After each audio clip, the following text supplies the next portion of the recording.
Hi everyone, Radhe Radhe. So this weekend has been quite insane. I'll tell you the story of it. I am back home now.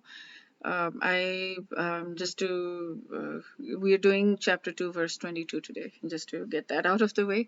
Okay, so this weekend I spoke about it yesterday a little bit briefly, but I'll say it again right now. So I went to Portland because my guru, the person who, I mean, not my real guru, like I'm following him. So he is the one who has this website Gita Daily, the one that I use primarily, right, for my studies. So I got his name is Chaitanya Charan Prahu, and I got to know about him last year, and I'd met him when he came to Seattle last year. He had a talk here for a few days, and yeah, and I'd been following his videos. So he is coming tomorrow to Seattle, and I just happened to text a thank you to someone who was in Portland, which is about 3-4 hours depending on traffic, in Portland. So he was here with his family last Sunday, a week ago, and he had brought someone else here, and so he was talking to us and like, giving us motivation and things, me and some friends, and he sent some links, and I sent a message to him on Friday morning to thank him for those links. And it was like I was procrastinating sending that thank you message, but when I woke up Friday morning, somehow I just knew that I was going to send it right then, and I did send it right then. It was like it was done. And he told me that there is somebody coming to Seattle who's talking on the Bhagavad Gita. And I was like, oh yeah, I know Chaitanya Charan Prabhu, because I knew that he was the one who was coming. And actually the one that I've been following for these videos. And he was like, oh, that's cool. He's here in Portland this weekend. And I was like, okay, wow. And I asked what the topic was, and he said it's Sharanagati, which means surrender. And I've been thinking about surrender for a while, and it's just from the personal growth point of view, not from the spiritual point of view so much. Although they're kind of similar, but they're a little bit different. And I was like, I want to hear about that because the Seattle talk is about Bhagavad Gita. It's not about this topic. And I was like, and I want to be in person. Like I'm a very, very huge fan of being in person with people and seeing, feeling that energy live instead of just on the phone. The whole thing is being streamed and recorded, and I could have just watched it online, but it wouldn't have been the same thing, and it wasn't. So I just decided spontaneously to drive to Portland on Friday, and I did. And the same family like took me in.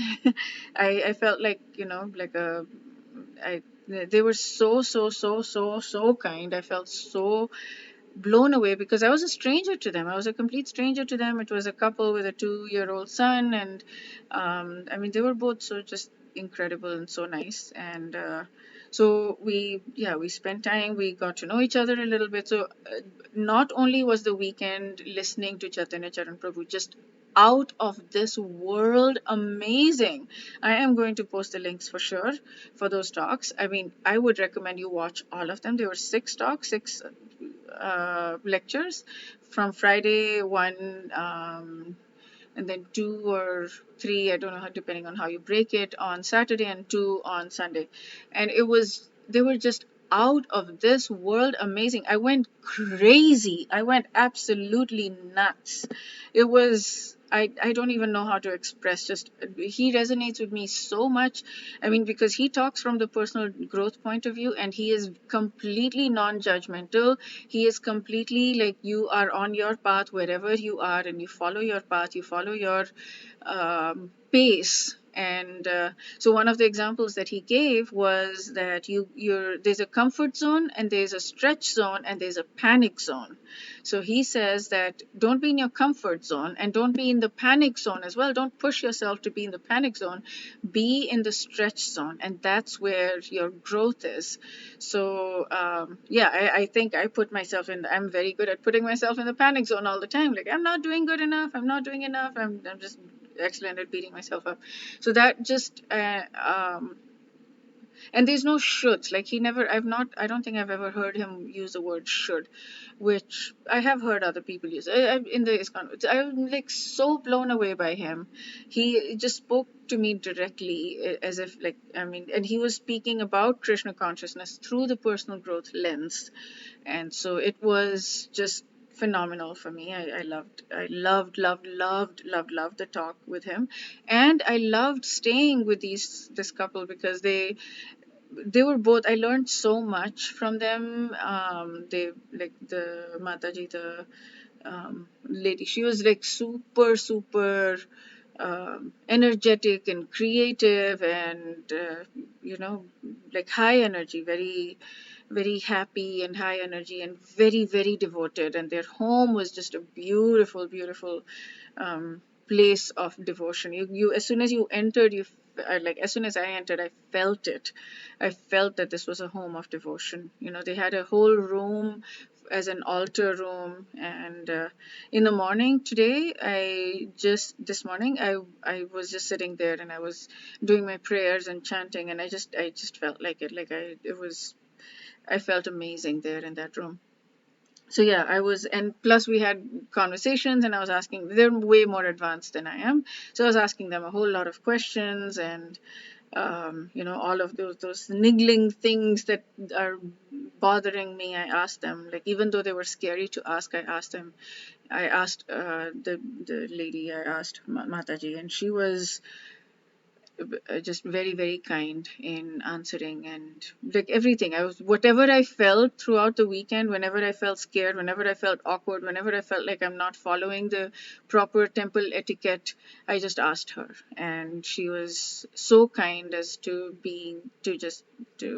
help me through that, and explain what the etiquette is, and explain the rules and rituals and things. And so she helped me feel better, because otherwise there was one point where I felt like I really messed up all the temple etiquettes. And I shut this was yesterday, and I felt like I shut down, and I was wanting to cry, and I was just like, I don't know what I'm doing. I'm out of my element. And I started to put myself in the panic zone that I'm not doing well. And then when I talked to her, she helped me bring myself back to the stretch zone. She was like, okay, I mean, you're okay, you're okay. She was very kind that way.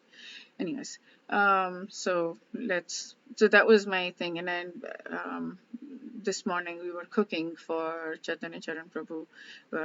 She offered to make lunch for him, and she was so creative about like so that was one of the things. Like, if I come up with something, I will come up with maybe 2 ideas or 3 ideas or 4 ideas at the most, and I will stick to that. But she just kept saying, oh, what about if we do this, and what about if we do this, and I can do this also, and I can do this also. She just kept adding to it, and it gave me so much.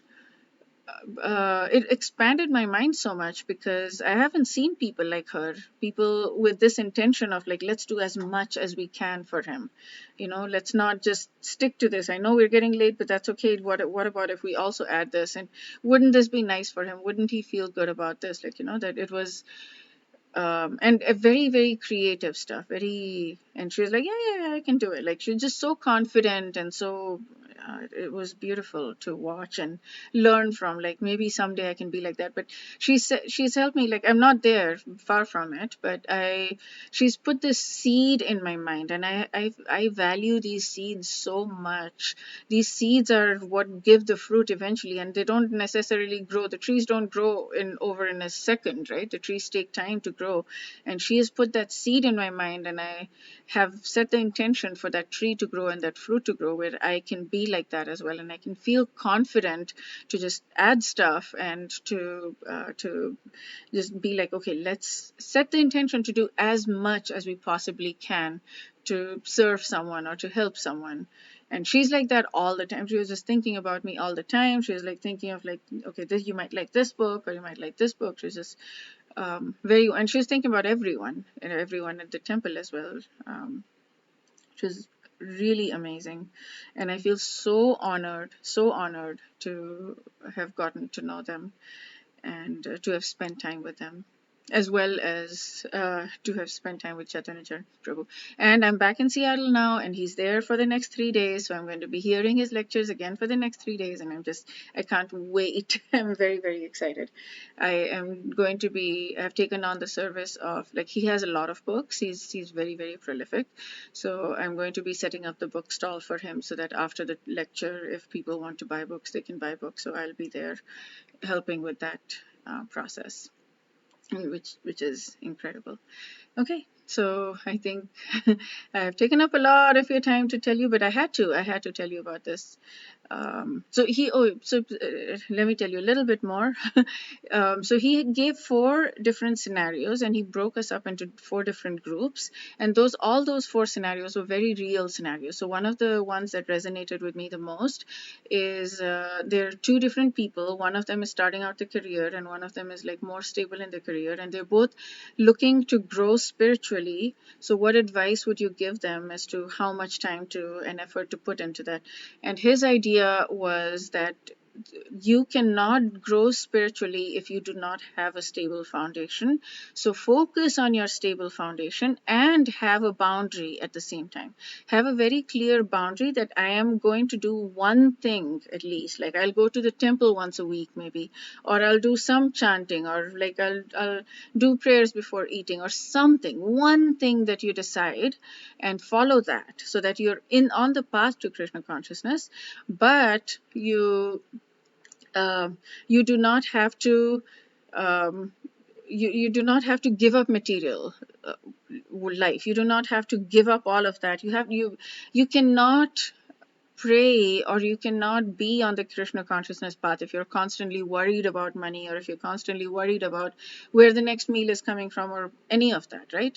So you need to be at a stable place. And he's saying, do whatever effort you need to do to put yourself in a stable state. And once you are in a stable state, like when you're a little bit older, when you've had your kids are in college maybe, or at least you've got enough for them to you've got enough to put them through college, or whatever your stable is, then you can start to increase your time in the spirit, in the Krishna consciousness world. And to me, this was just, there was so much spaciousness in this, so much joy, so much just ease. You're not putting yourself, it's the same thing, you're not putting yourself in panic zone, you're putting yourself in stretch zone. You're not in comfort zone also, because you're doing something every week, and you're putting yourself in stretch zone but not in panic zone.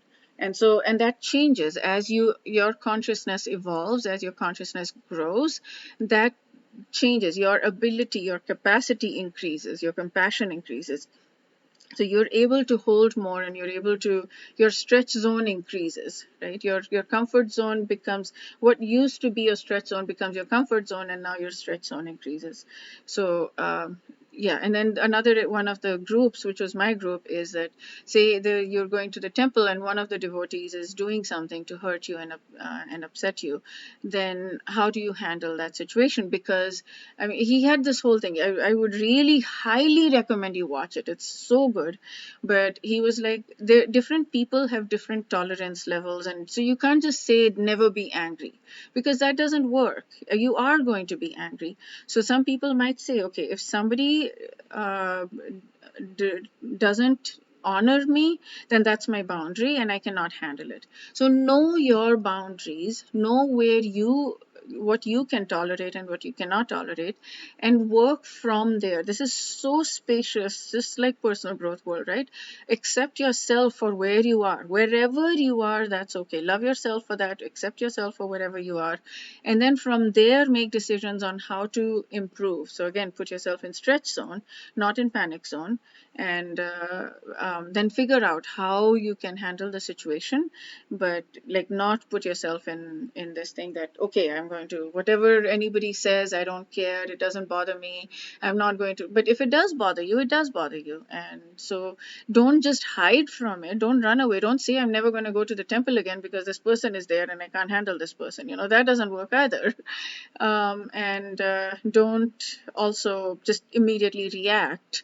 But maybe the suggestion he was saying is, give yourself some time, give yourself at least an hour, if you can, give yourself a day or even a few more days, and then figure out how to talk from there, have a conversation, or figure out how you feel from there, and handle it basically. But don't just let somebody bulldoze you, don't become a doormat, and don't just keep tolerating, but handle it.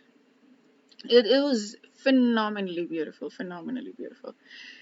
Okay. To the chapter now, to the verse, I mean. So this one is the meter. Anushtup is the eight syllable meter. I think it's a 8 syllable, which the previous verse, verse 21 was chapter 2, verse 21. So this one is the 11th syllable one, which I'm not sure of the name of, but I figured out it's Anushtup for the other one. Okay. I'm going to play it with this because I like the tune of this. Jamsamsi jirnani yatha vihaya navani grihnati naroparani tatha sharirani vihaya jirnani anyani sayyati navani dehi. So beautiful. Okay. So the translation for this is, as a person puts on new garments, giving up old ones, the soul similarly accepts new material bodies, giving up the old and useless ones. Pretty simple, straightforward ones for people who know this concept. So Vasamsi jirnani yatha vihaya. Vasamsi garments, jirnani old and worn out, yatha just as, vihaya giving up. So just as we give up old and worn out garments, navani grihnati naroparani.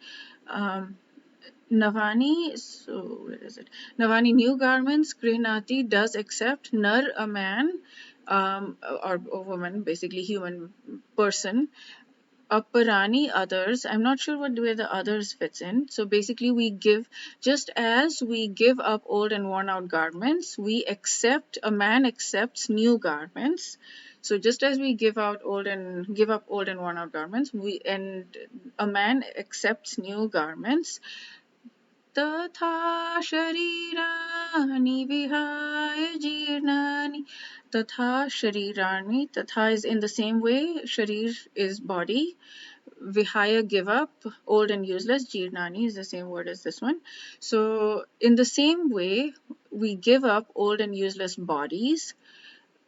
Anyani sayyati navani dehi. Anyani, different, we accept new sets of bodies. So just as we give out the literal translation, just as a man gives up old and worn out garments and accepts new garments, in the same way we give up old and useless bodies and accept new bodies. Okay. So as a person puts on new garments, giving up old ones, the soul similarly accepts new material bodies, giving up old and useless ones. And Swami Mukundanand, one, he says, as a person sheds worn out garments and wears new ones, likewise at the time of death, the soul casts off its worn out body and enters a new one. Okay, that's it for verse 22. We will do chapter 2, verse 23 tomorrow. Wish you a phenomenally beautiful day. Radhe Radhe.